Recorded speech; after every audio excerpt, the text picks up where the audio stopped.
topics and opinions expressed in the following show are solely those of the hosts and their guests and not those of W4CY Radio, its employees, or affiliates. We make no recommendations or endorsements for radio show programs, services, or products mentioned on air or on our web. No liability, explicit or implied, shall be extended to W4CY Radio or its employees or affiliates. Any questions or comments should be directed to those show hosts. Thank you for choosing W4CY Radio.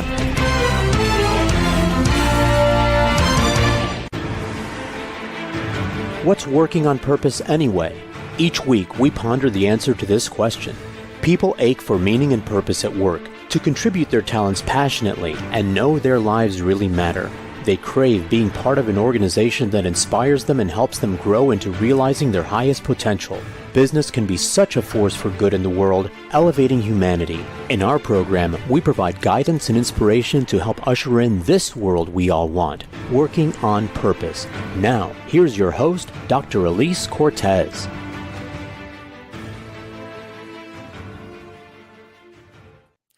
Welcome back to the Working on Purpose program, which has been brought to you with passion and pride since February of 2015. Thanks for tuning in again this week. I'm your host, Dr. Elise Cortez.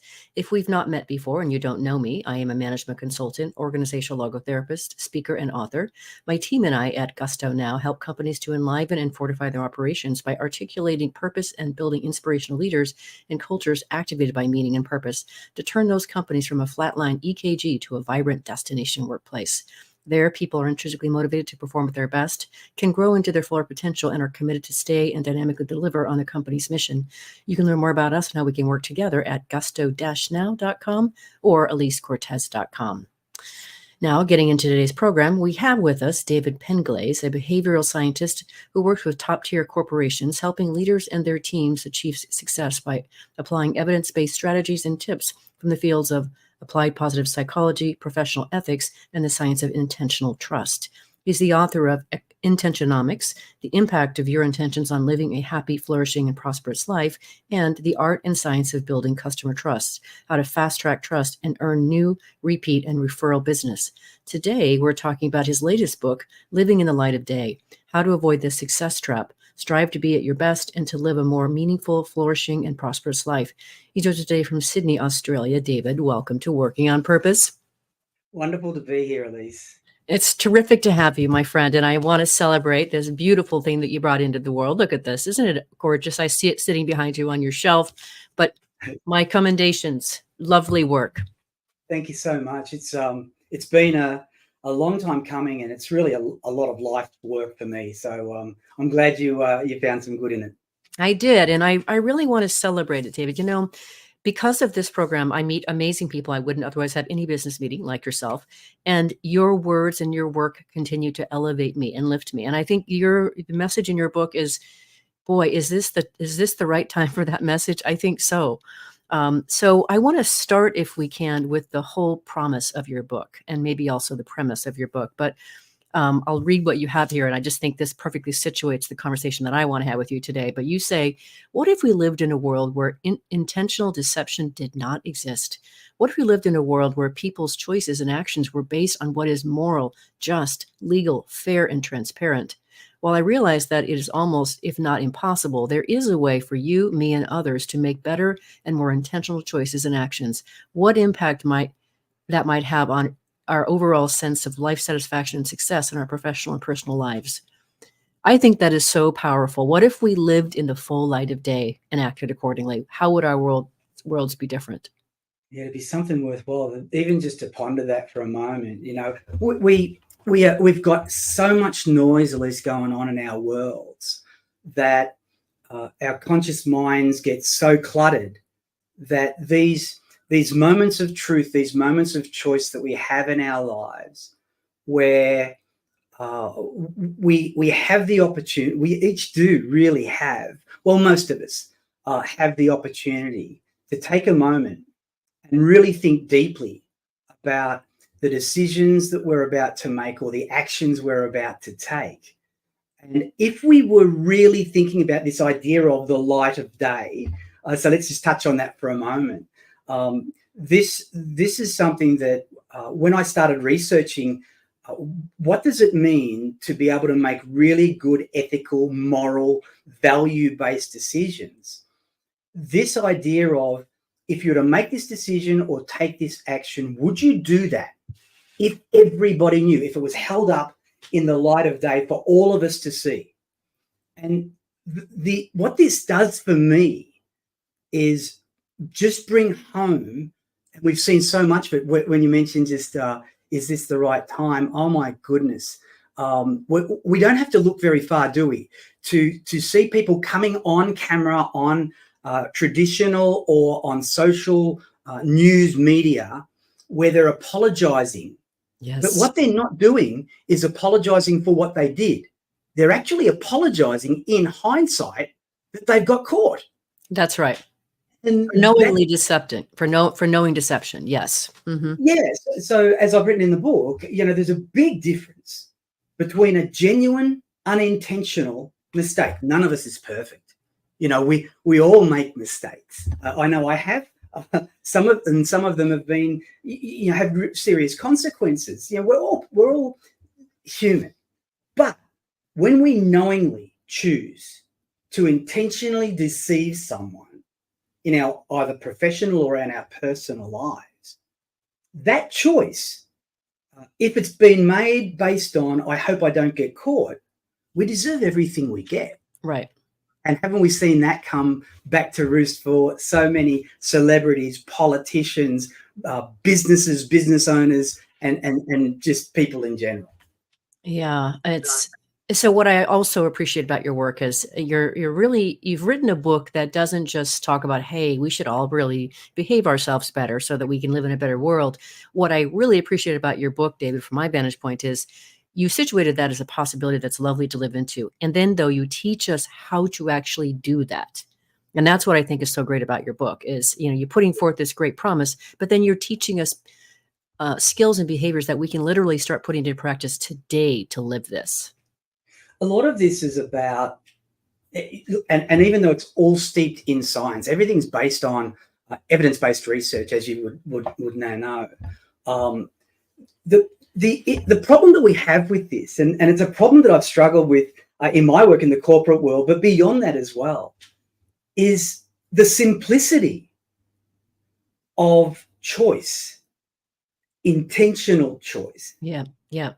Can get lost in people because it really comes down to, would you make this decision or take this action that you're about to take or make if your partner knew about it, if your customers knew about it, if your colleagues or your manager knew about it? And if we just took that time and got really clear about what we're about to do and the consequences of that action or that decision, see, it's all possible. And that's what does excite me. I am a realist. I'm an optimist, but I'm a realist.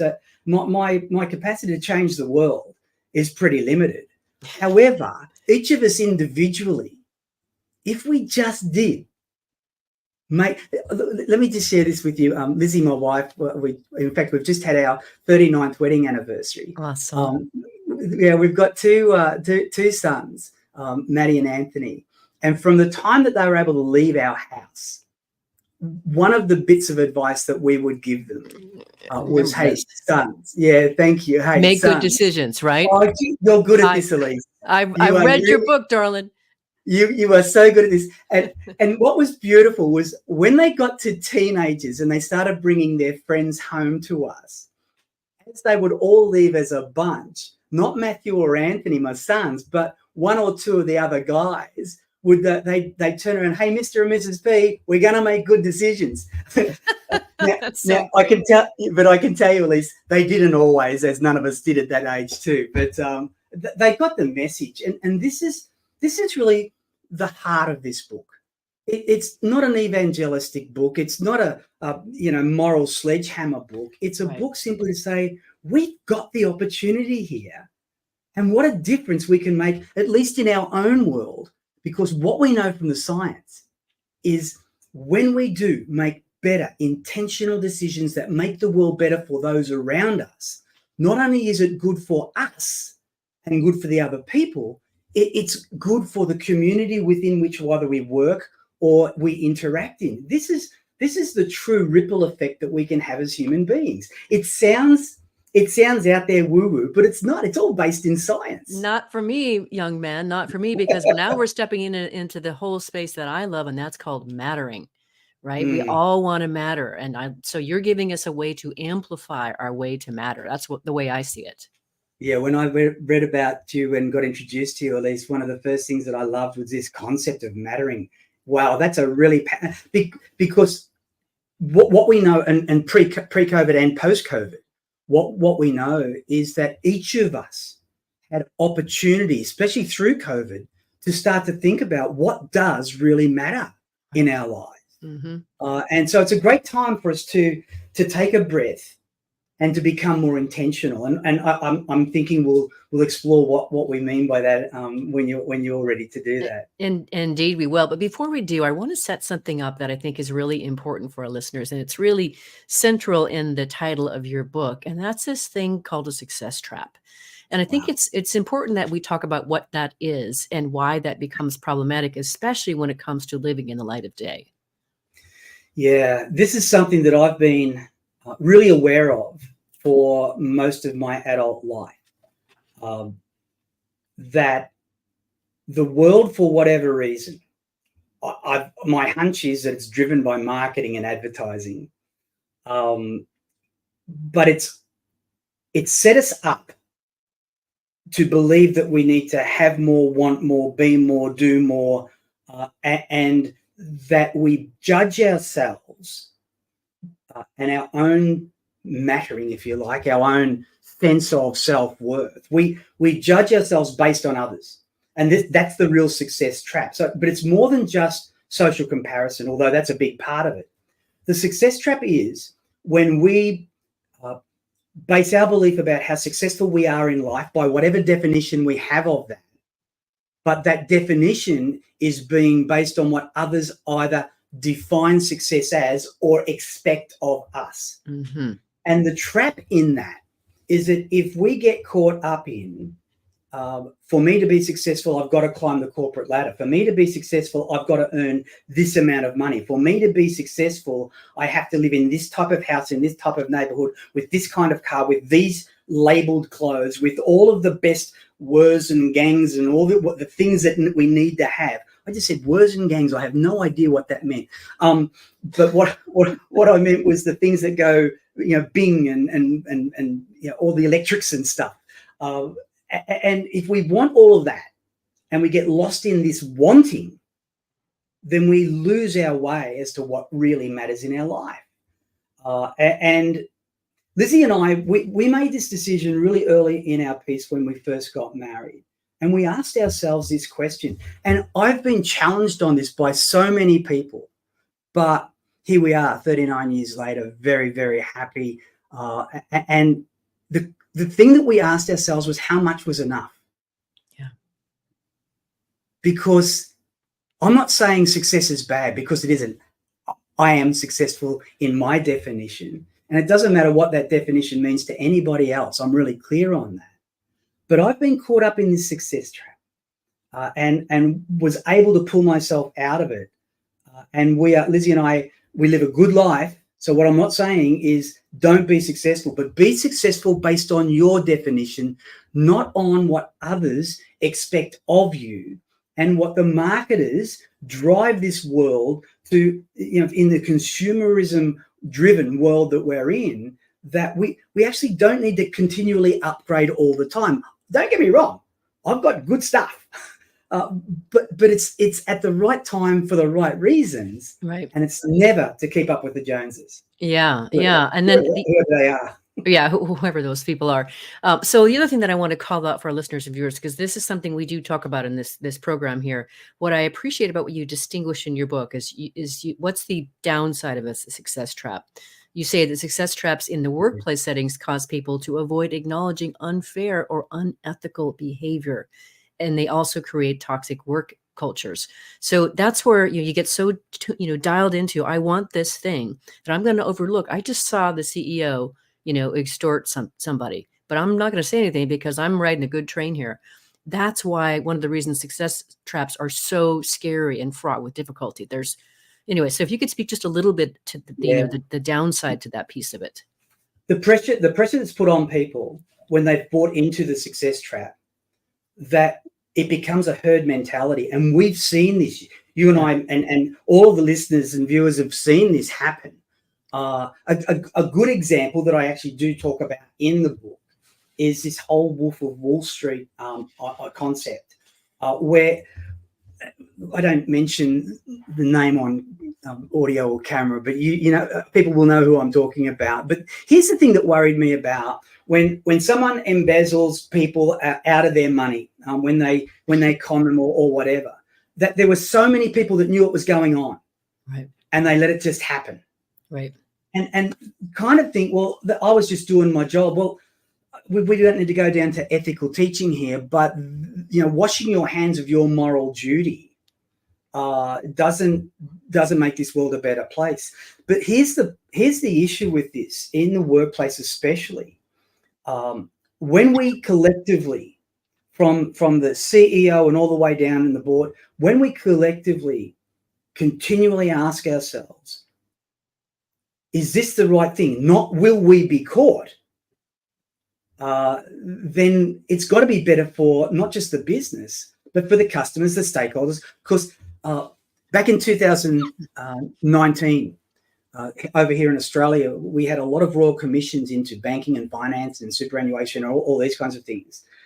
And people were asking me, because it's where I rest in the corporate world, how do we rebuild trust? Well, if you have to ask that question, it's a little bit late, isn't it? Yes, What have you done to cause trust to be broken? And so the other difficulty, though, Elise, and I know you know this, is that it takes a lot of courage. Yeah. To speak up, especially as a solo person. Wow. Yes, indeed. And for that reason, what I'm not saying is that I judge anyone who doesn't.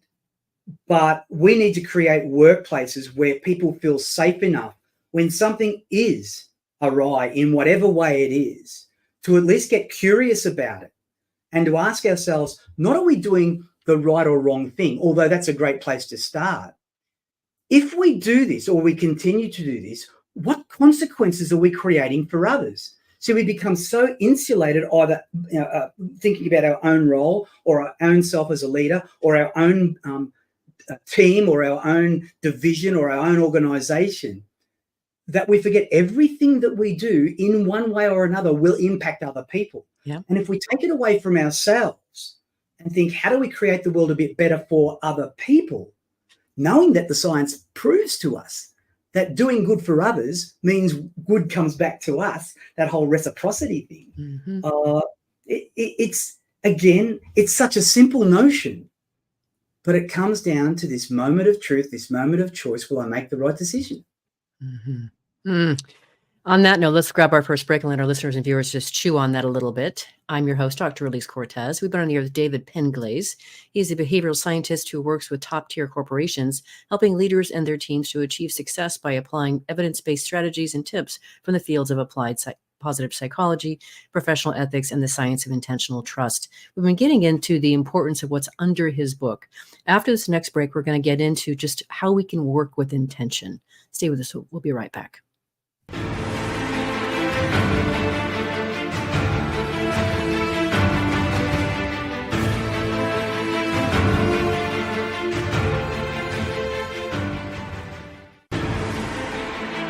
Dr. Elise Cortez is a management consultant specializing in meaning and purpose, an inspirational speaker and author. She helps companies visioneer for greater purpose among stakeholders and develop purpose-inspired leadership and meaning-infused cultures that elevate fulfillment, performance, and commitment within the workforce. To learn more or to invite Elise to speak to your organization, please visit her at elisecortez.com. Let's talk about how to get your employees working on purpose.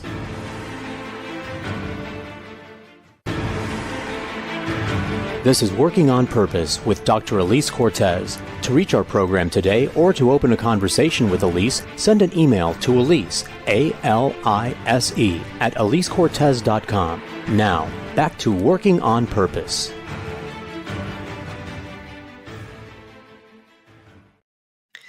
Thanks for staying with us, and welcome back to Working on Purpose. I'm your host, Dr. Elise Cortez. Like David, I too am committed to creating a world where we all want to live and be our best. So I keep writing my own books. The last one came out in March of 2023. It's really a book for leaders to help them understand today's workforce, how it's actually really radically changed, and how they can actually create a culture to be able to address that. It's called The Great Revitalization, How Activating Meaning and Purpose Can Radically Enliven Your Business. You can find it on Amazon or my website, elisecortez.com. If you are just joining me, my guest is David Penglase. He's the author of Living in the Light of Day, How to Avoid the Success Trap, Strive to Be Your Best, and Live a More Meaningful, Flourishing, and Prosperous Life. Sounds good to me. I'm in. So one of the things that I think is really important about your work and the message you're putting in this book here, David, is this notion of how to use this intentionality. So can you situate for us a little bit more about just how it is you situate that particular notion? So intention, most people's understanding of intention is what we intend to do. And that's pretty much what it is. However, when I started researching a part of positive psychology all around this concept of altruism, and the problem when I talk about altruism is most people will just jump to role models of altruism, Mother Teresa, Gandhi, and the likes. And most of us, I've got to admit here, there's no way that I'm going to get to that level. I'm a real fall short here. Yeah.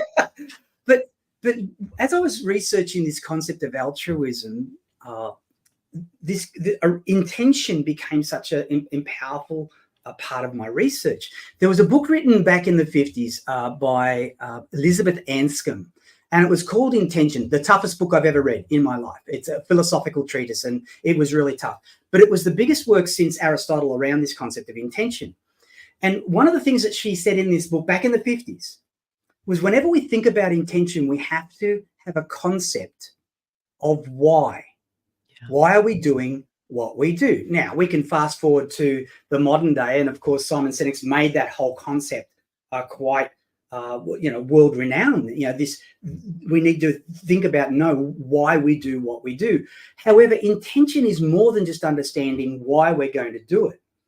Our intention has to have a clear and mindful understanding of when we do what we're about to do, not only why we're going to do it, but the impact that it will have on others, not just on ourselves. And this is where my research became so important, because it kind of just makes sense. And some people would ask, why did you need to do research into this? But no one had done this before. If we have a positive intention for others, let's say, if we have a positive intention for our customers, that we're really clear on what we want for them, not what we want from them. Mm-hmm. And then we mindfully do something about that on a regular basis to live up to our promise or our intention. Not only is it good for the customer, obviously, because we're making their life better, but what the research showed was that it was good for us, the person that's doing the good deed on purpose, because it gives us a stronger sense of autonomy, a stronger sense that we are in control of at least that in our lives. We can make good choices that matter to other people. I find that not just from a behavioral scientist's point of view, but just from a human being's point of view. Yeah. Isn't that a lovely concept that if we really want to know what the meaning of life is, I've got no idea, but how do we bring more meaning into our lives? We become more meaningful, full of meaning, when we start to focus on what we want for other people, not just what we want for ourselves. Now, that's not to say that it's not important to think about what do we want for ourselves. Our relationship with ourselves is as important. And so we need to be clear about that. But usually what we want for ourselves happens more when we focus on what we want for others, not what we want from them. And that comes down, at least, to whether we're in a relationship with someone else in our personal lives, with our children? What do we want for our children? Not what do we want from them? What do we expect of them? What do we want for our partner? What do we want for our customers? What do we want for our colleagues? If I'm a leader, what do I want for my team? This changes the way we think about our actions. There's a wonderful quote from Aristotle that I have in the book that pretty much changed my path in the research.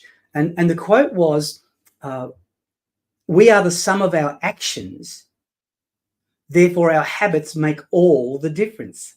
See, and our habits are those learned automatic sequences of behavior that we all have. Right.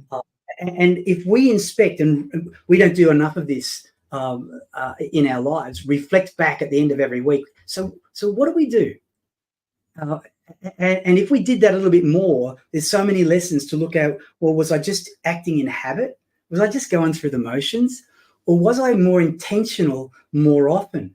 And Aristotle finishes his statement with this. Our actions and our behaviors are our morals shown in conduct. I love that.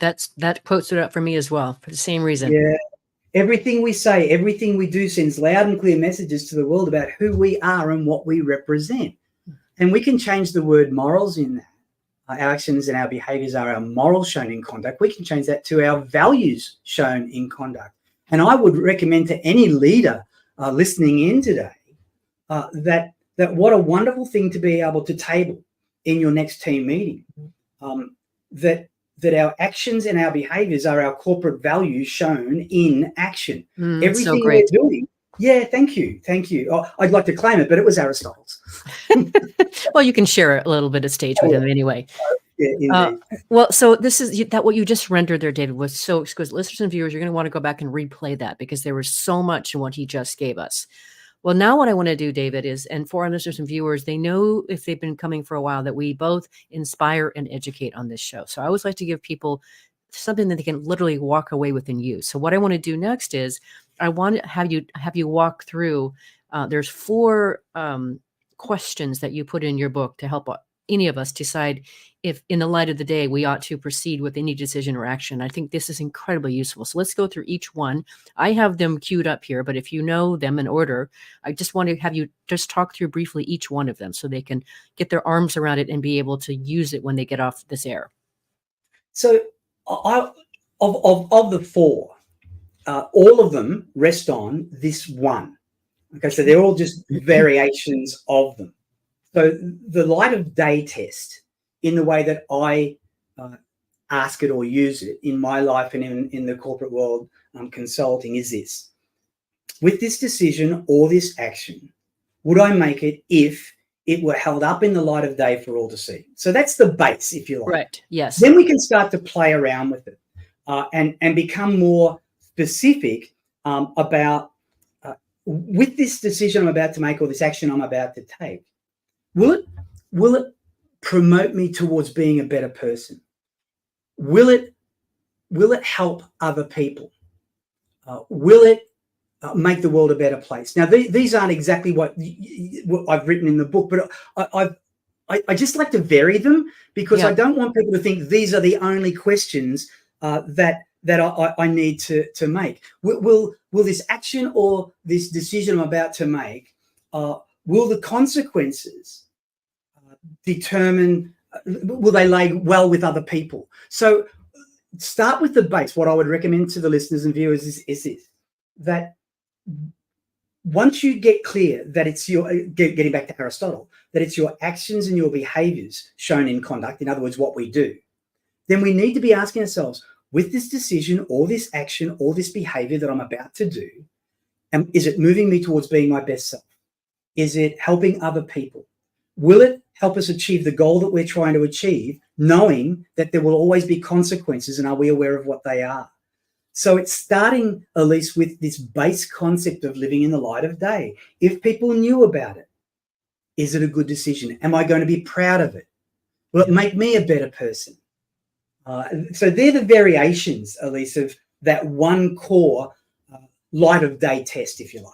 hmm And again, what I like about it and what I reinforce for our listeners and viewers is imagine if you actually went through this exercise on a regular basis for the decisions you were about to make, the actions you're about to take. I think it would radically elevate the quality of your lives, and your relationships and your results. So this is really, really, I think it's really, you can tell I'm slightly sold in what you're doing here. Um, Well, again, it's such a simple concept. I've got when the kids were growing up, we had them in the back seat, and we would hear them ask, "Dad, what speed are you going?" And so now they're not in the back seat. Do I just start speeding, or do I hold myself accountable for the speed limit? Again, it's such a simple notion. And this is not all goody two-shoes stuff. That's not what this is about. It's holding ourselves accountable and responsible for the decisions that we make and the actions that we take, knowing that we will make mistakes. That's just part of being human. But a mistake unintentionally made does not breach trust. Right. It can do a little damage, but it's not unmendable. Right. If that's a word. Yeah. But if we intentionally do it, we choose to make a deceptive decision or action, then trust is really hard to bring back. Agreed. All right, let's grab our last break. I'm your host, Dr. Elise Cortez. We've been on the air with David Penglase. He's a behavioral scientist who works with top-tier corporations, helping leaders and their teams achieve success by applying evidence-based strategies and tips from the fields of applied positive psychology, professional ethics, and the science of intentional trust. We got in deep in here into really how we can utilize intentionality. After the break, we're going to really cover heavy. He's got a triangle of 3 trusts and also intentional steps to trust that we're going to walk you through. Stay with us. We'll be right back.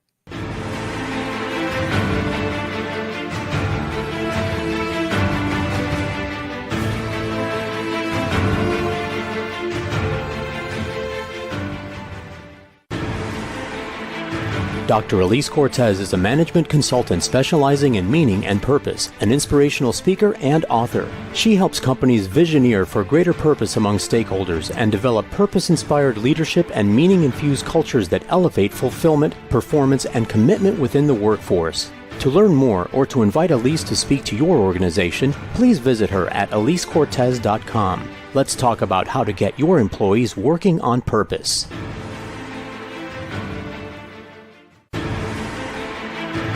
This is Working on Purpose with Dr. Elise Cortez. To reach our program today or to open a conversation with Elise, send an email to Elise, A-L-I-S-E, at elisecortez.com. Now, back to Working on Purpose.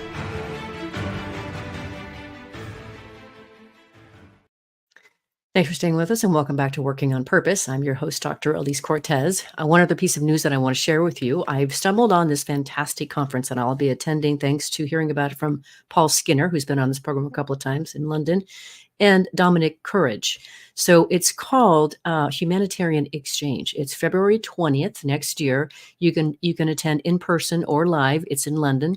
And the whole idea here is they're building this event series and digital community here through this thing called Humanitarian Exchange. And the idea is they're bringing together in the face of all these escalating global crises driven by climate and conflict, this exchange. And they're aiming to mobilize a 1 million strong new generation of humanitarians for a new humanitarian era. So this is like amazing. And so here's the great thing. What their call is, and that's why I'm involved, is their call is to challenge our generation and everyone that's part of it to play. And they want purpose-driven organizations and individuals across society to meet in this exchange. And that's why I'm going. So you can find it by going to humanitarianexchange.org. There's no E in exchange. So humanitarianexchange.org. You can register with the code HX-priority, all caps, HX-priority, to prioritize your in-person or online place in this, thanks to being part of this podcast listenership. So come with me. It's going to be amazing.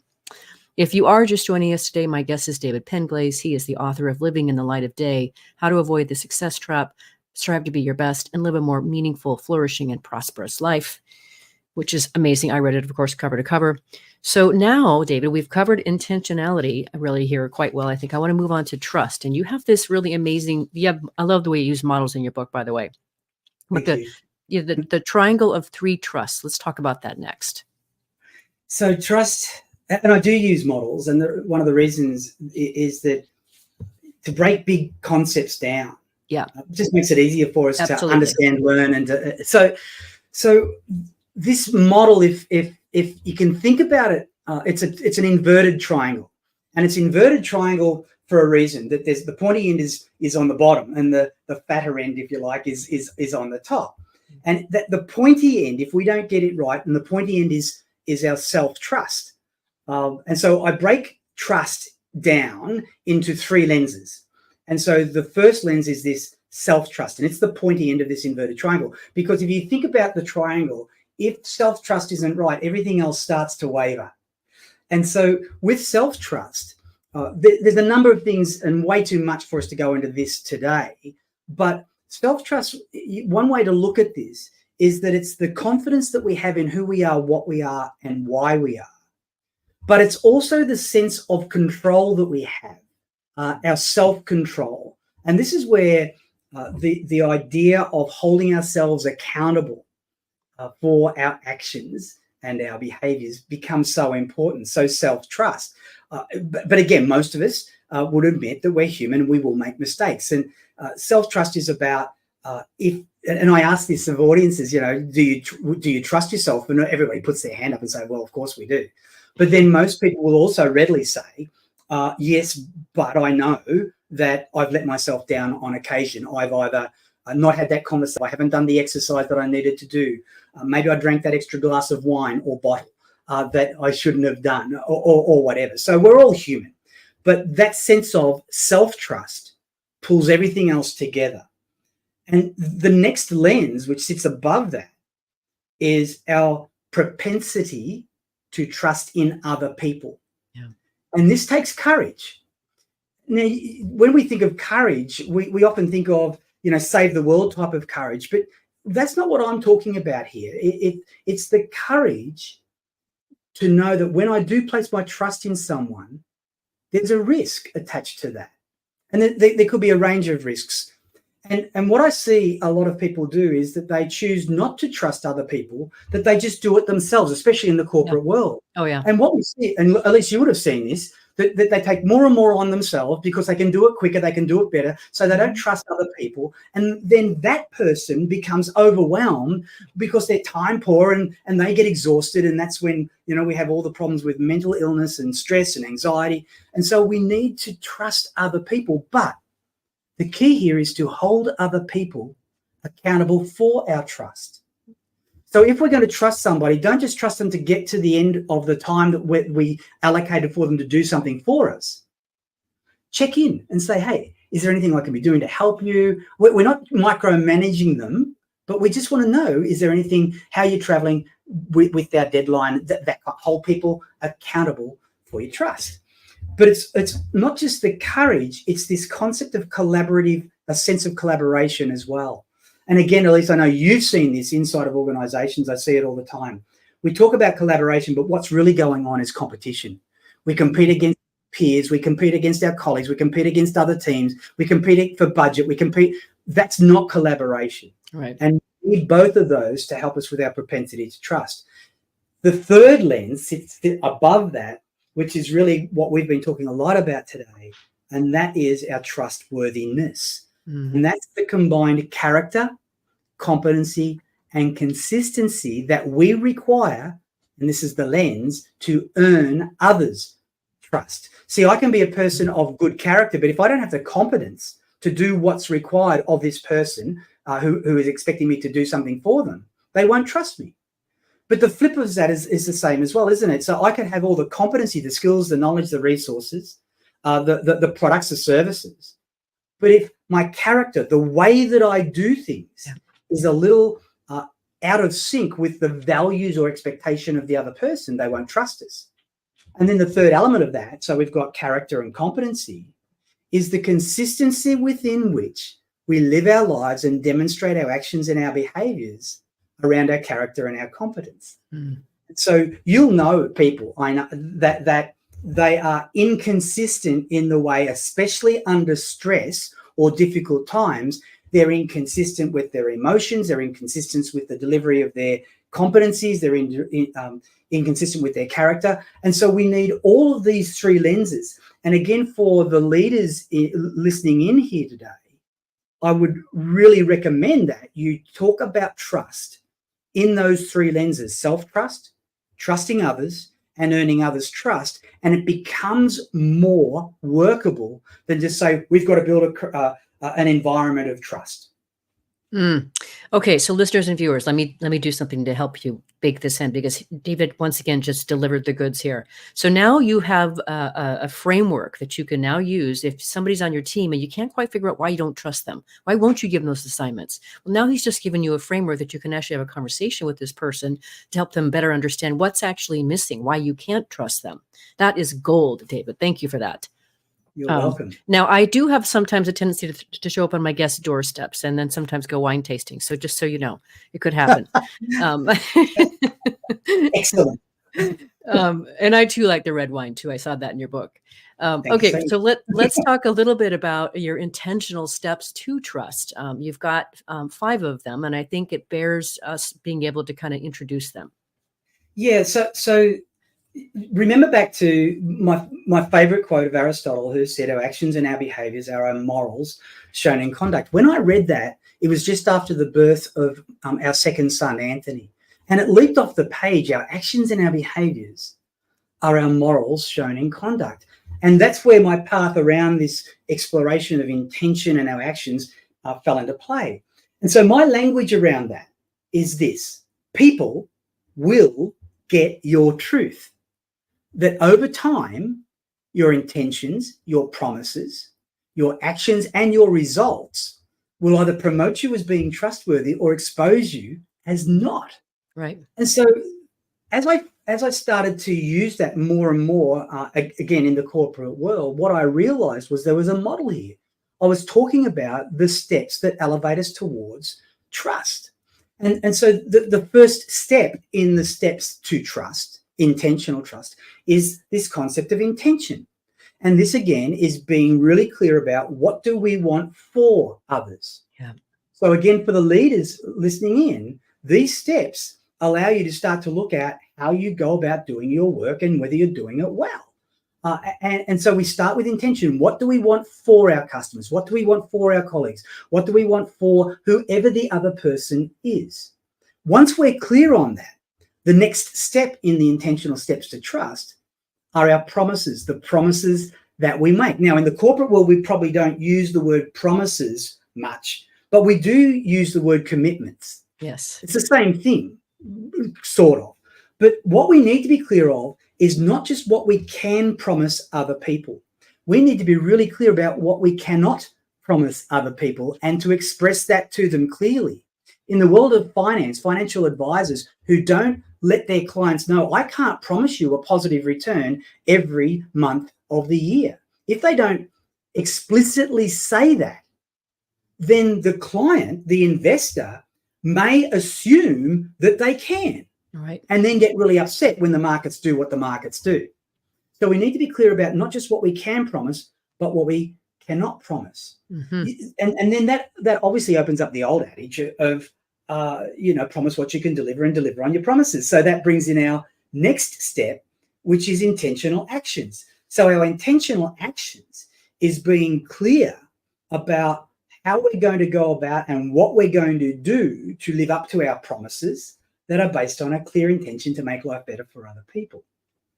Then once we've done our actions, it's so important to look at our results. See, if we want intentional results, then our intentional results must be based on intentional actions, which would be based on intentional promises, which are all based on an intention to make life better for someone else in some way. And so they're the first 4 steps. Now, one of my favorite authors is Henry Cloud, Dr. Henry Cloud. And he wrote a book called Integrity many years ago. And one of my favorite things in his book was that he says, whenever we talk about ethics and moral behavior, we have to talk about results. And that's why the results are an important part of this, the intentional steps to trust. Because if we're not getting those intentional results, we have to look at ourselves and ask, sure, things happen in the world. We can't control everything, but we can control what we do we can control what we've promised, and we can control what we intend for other people. And so they're the first 4 steps. And if we complete those, that leads to the 5th step in the intentional steps to trust model, which of course is trust itself. And so it's a pretty fast way to go through it, Elise. I'm sorry, but again, it's a clear way and framework for leaders to be able to make this idea of trust and trustworthy actions something that we can break down in ways that we can have meaningful conversations about. Beautiful. Yes, and I know that was quick, but that was just the overlay that I was looking for. Now, we just have a couple of minutes left here, but I want to finish with the finale here, because the last thing you do in the book, the last chapter, is you've identified 25 contributing elements to living a good life, and then you've got basically ways for the readers to work through those, and that's where you can really make this your own, ladies and gentlemen. So, if you could just say a little bit, maybe speak to 1 or 2 of those elements. We've only got maybe about 90 seconds to handle this. Then let me let me choose the one that I would. It's spoken a lot about, but of the 25, and there's not everything that I've covered in my research in positive psychology, but the one that I believe can make all the difference, and that's a big word, the difference in our lives, is gratitude. It is the most powerful resource that each of us has. That when we tap into gratitude, we avoid success traps. When we tap into gratitude, we say, what have I got in my life that I can be thankful for? That doesn't mean we may not want other things, but to stop and just be grateful. I have a diary note in my diary that comes up every week. What have you been grateful for this week? And it's just a little reminder to be there. And this little pattern interrupt idea of just reminding ourselves of the choices that we make is a really powerful way probably to end the conversation, Lisa. And I would say that if you start to tap into gratitude, being grateful for what you've got, and I know not everybody has everything they need or want, I get that. But to start with gratitude, it makes life so much easier, because as M. Scott Peck wrote in his book, life isn't easy, but once we realize and accept that it isn't easy, it gets easier. And so gratitude is such a powerful thing for us to be able to have. Well, David, that is a very powerful way to finish the program. I am very grateful that my path is crossed with you. You have lifted me. You've given me another perspective, a whole other perspective to really elevate who I want to be in the world, which is all about, elevating agency. So thank you. It is a treasure and a pleasure to know you. Thank you for coming on Working on Purpose and sharing your heart and your soul. It's my honor. Thank you very much.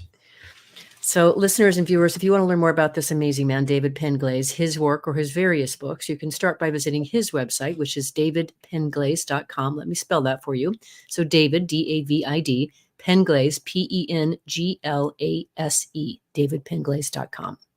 Last week, if you missed the live show, you can always catch it via recorded podcast. We were on the air with William Vanderbloemen, who's run an executive search and recruiting firm for the last 15 years, and he's learned 10 data-driven habits that separate the best leaders from the rest. We talked about 4 of those habits in detail, which he then writes about in his book, Be the Unicorn.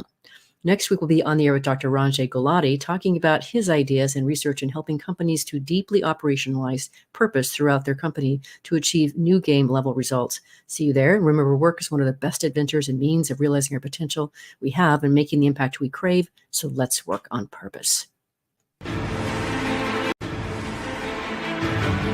We hope you've enjoyed this week's program. Be sure to tune into Working on Purpose, featuring your host, Dr. Elise Cortez, each week on W4CY.